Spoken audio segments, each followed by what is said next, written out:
Good evening, everybody, and welcome to tonight's episode of Whether or Not. I'm your co-host, Dan Guzman. And I'm Allison Gutleber.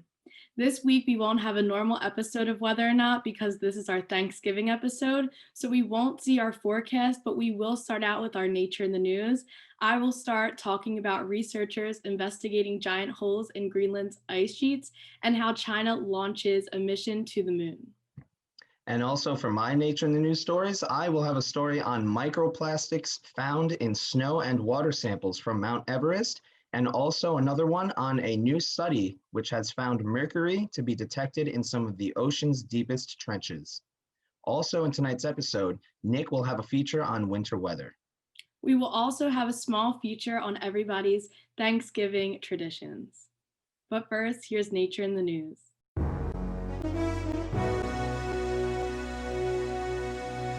China launches a mission to visit the moon and collect new lunar rocks.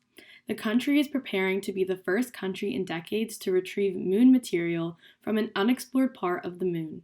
Only the United States and the Soviet Union have successfully brought lunar material back from space. Because these missions were decades ago, China launched the Chang'e 5, the Chinese National Space Administration, on November 23rd. The mission's goal is to land on the Oceanus Procellarum and return with a sample of approximately 4.5 pounds. The mission's launch rocket consists of 4 modules: the descender, which is the first part, made of 2 modules which will separate from the other 2 and land on the moon. The lander, a module of the descender, will touch down on the moon's surface to collect the samples and transfer them to the second module. The second module, known as the Ascent Vehicle, is designed to launch from the lunar surface into orbit, where it will connect to the third module, which was the Service Capsule. Lastly, the fourth module will leave the lunar orbit and return to Earth, bringing the lunar samples to be analyzed on Earth. A new study from scientists at the University of Plymouth have discovered microplastics deep within the snow and water stream samples from Mount Everest. Although this is the first scientific quest to analyze plastic pollution on the world's tallest mountain, the results were astonishing. Out of the 19 different samples of snow from various depths and water samples from streams all around the mountain, each and every one indicated the presence of microplastic pollution. The values found range from about 3 to 119 microplastics per liter of snow and 0 to 2 microplastics per liter of stream water. The most abundant polymers found were polyester, acrylic, and nylon fibers, most likely from clothing and hiking gear. More research must be done to see exactly how these pollutants affect the quality of Mount Everest's snow and water. At the University of Arkansas, geosciences professor Matt Covington visits the Greenland ice sheet with a team of researchers. The researchers from the university climbed into moulins, which are holes that drain the meltwater from the ice sheet. They did this in order to understand how the volume is related to ice movement. These holes are much larger than previously thought, according to the new observations and first-hand exploration by the team of researchers. Upon visiting, it was discovered that the extra volume of moulins could influence the stability of ice sheets. The team studied the relationship between the size of the moulin and the water depth, allowing them to conclude that the increase in water depth and pressure increases the speed of movement towards the sea. Up until the recent discovery, little information was known about the size of the holes and the depth of how much water they could hold. The team's findings allowed for the knowledge of the relationship between the water and the base sheet. New findings in a study published by the Proceedings of the National Academy of Sciences Journal suggest that even the most remote ecosystems on Earth are impacted by our heavy industry. Deep beneath the surface of the Northwest Pacific lies the Mariana Trench, with a depth of over 33,000 feet. This is where scientists say mercury that was once believed to be high up in the stratosphere is now being detected. In addition to this, the team also found traces of methylmercury, the toxic form of the element produced by microorganisms and crustaceans known as amphipods. This raises much concern because methylmercury is far more dangerous than its element counterpart. Careful research must be performed to try and understand how deep-sea organisms are affected by it. Then again, ocean trenches are the least explored ecosystems on Earth.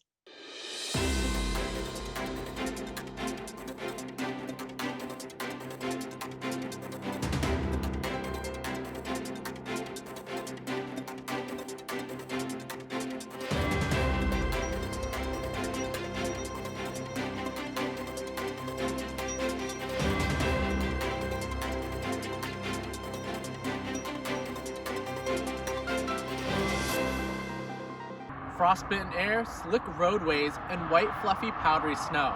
These are all common signs of winter. As November starts winding down, many are looking ahead to see what this winter may have in store for them. How cold will it be? How much snow will fall? These are commonly asked questions, but many do not know about the various winter weather phenomena that bring these conditions to them. These phenomena can range from snow squalls all the way to nor'easters that can contain various precipitation types with them. Aside from different precipitation types accompanying these phenomena, they also come in different sizes. Lake effect bands at times may only impact a couple cities, while winter storms can cover thousands of miles. Snow squalls and lake effect snow bands are known for their scattered nature, quick drop in visibility, and their sharp snowfall gradients. Snow squalls are essentially these snow showers that can produce moderate to heavy snow and oftentimes will move across an area very rapidly, causing very rapid reductions in visibility and pretty quick accumulations of snow. And oftentimes they're accompanied by wind as well. The rapid onset of snow squalls cause huge issues for travel. In a matter of minutes, your visibility can go from 20 miles to 20 yards. A quick drop in visibility and slick road conditions from the snow produced by these squalls often lead to car accidents. So the National Weather Service actually developed a warning for this weather event because of how much of an impact they can have on traffic. One type of snow squall is lake effect snow. Lake effect snow is produced when the Great Lakes are warmer than the cold air moving across them. This results in vertical motions that lead to these bands of lake-induced snow. Unlike most snow squalls, lake effect snow lingers over the same areas and results in higher snow totals over a specific region. We often see this happen in northwestern Pennsylvania, with lake effect snow bands being produced by Lake Erie. On a larger scale, winter storms can cover thousands of miles with rain, snow, freezing rain, and sleet. Ice storms and nor'easters fall into the winter storm category. Both of these winter phenomena are low pressure systems that bring different impacts with them. Nor'easters are specific to the east coast of the United States. This phenomenon gets its name from the winds ahead of the storm being out of the northeast, where all the snow is coming down. Winds associated with these low pressure systems also cause storm surge along the mid-Atlantic and New England coast, which results in coastal flooding. On the other hand, you have ice storms that are major ice events resulting from freezing rain accumulations of greater than a quarter of an inch. Ice storms are another fascinating type of winter storm. And there's a really interesting, pretty basic weather setup that you need for an ice storm, right? You need a little bit of warm air aloft to kind of melt that snow that comes down, turns it to liquid again, and then you hit this shallow layer of cold air where that rainfall freezes upon contact on the ground and produces the most treacherous winter weather there is. And typically, you'll see these types of ice events across the central and southern plains and then into the northeastern US.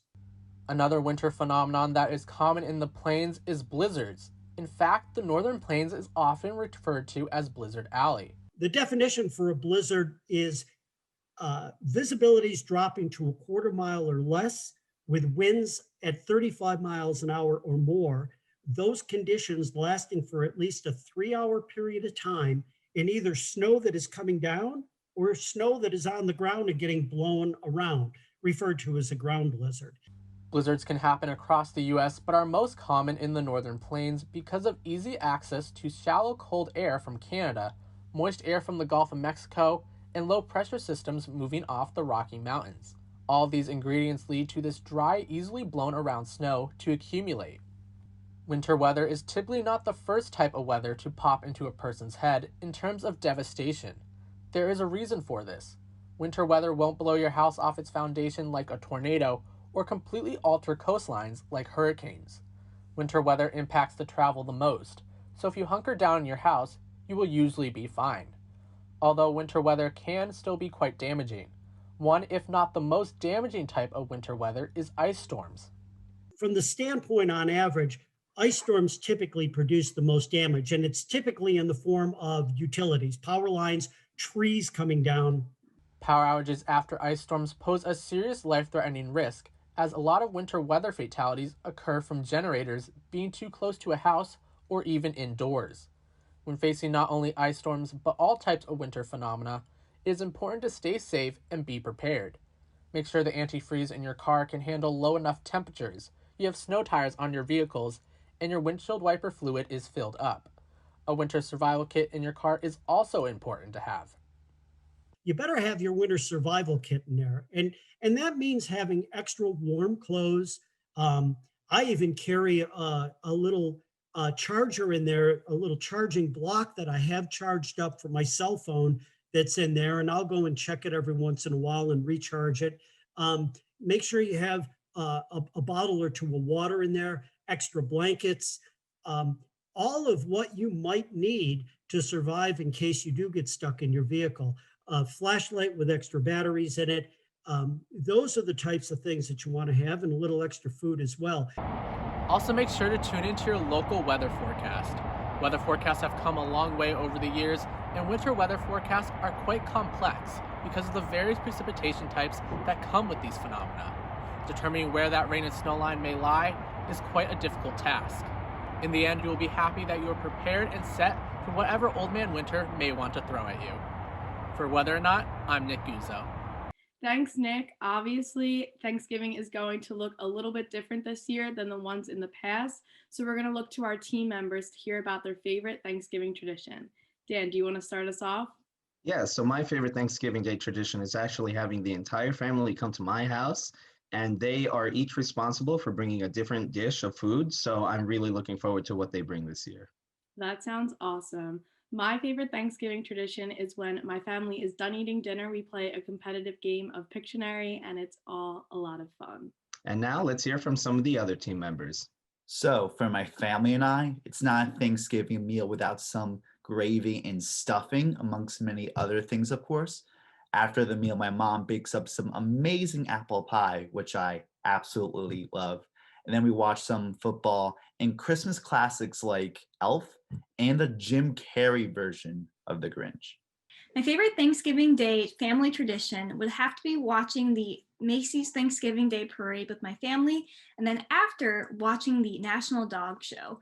I always cheer for the Golden Retriever to win, but I love seeing all the different types of dog breeds, and I love to see who's the winner at the end of the competition.